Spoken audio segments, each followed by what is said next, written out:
আমরা বাঙালিরা যদি সকালবেলায় গরম গরম ফুলকো ফুলকো লুচি আর সাথে আলুর দম পাই তাহলে তো স্বর্গসুখ পেয়ে যায়। এই দুটো আইটেম থাকলে আমাদের আর কিচ্ছু চাই না। তো আজকে আমি আমার হাতের স্পেশাল আলুর দম আর লুচি বানিয়েছিলাম।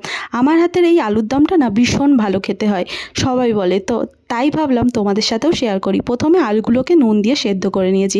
এদিকে শুকনো কলায় গোটা জিরে, শুকনো লঙ্কা, গোটা ধনিয়া আর গোটা মরিচ ভালো করে নেড়ে নিয়ে গুঁড়ো করে একটা মশলা তৈরি করে নিয়েছি। আর তারপরেই আমি তেলে দিয়ে দেবো তেজপাতা, দারুচিনি, লবঙ্গ, এলাচ, শুকনো লঙ্কা ফোড়ন দিলাম। সেখানে দিয়ে দিলাম পেঁয়াজ বাটা, আদা রসুন বাটা আর সামান্য নুন দিয়ে নাড়াচাড়া করে কেটে রেখেছিলাম কাঁচা লঙ্কা সেটা দিলাম। আর কিছুক্ষণ বাদেই টমেটো আমি গ্রাইন্ড করে রেখেছিলাম সেটা দিয়ে দিলাম। এরপরে সমস্ত শুকনো মশলা দিয়ে দেবো, যেমন দিয়ে দিলাম কাশ্মীরি লঙ্কা গুঁড়ো, দিয়ে দিলাম হলুদ আর দিয়ে দিলাম জিরে মরিচ গুঁড়ো একসঙ্গে ছিল সেটা দিয়ে দিলাম। তারপরে সামান্য জল দিয়ে মশলাটাকে ফুটিয়ে নিয়েই সেদ্ধ করে রাখা আলুগুলো দিয়ে ভালোভাবে কিছুক্ষণ ধরে কষিয়ে নিলাম। বেশ যখন কষে এসছে, মশলাটা বেশ কড়াইয়ের গায়ে লেগে লেগে যাচ্ছে, তখনই পরিমাণ মতো জল দিয়ে দিলাম। যখন বেশ ফুটে আসলো তখনই সবার শেষে ধনিয়া পাতা আর ওই যে স্পেশাল মশলাটা বানিয়ে রেখেছিলাম সেই ভাজা মশলাটা ছড়িয়ে দিয়ে নামিয়ে নিলাম গরম গরম এই আলুর দম। আর সাথে বানিয়ে ফেললাম ফুলকো লুচি। এই রকম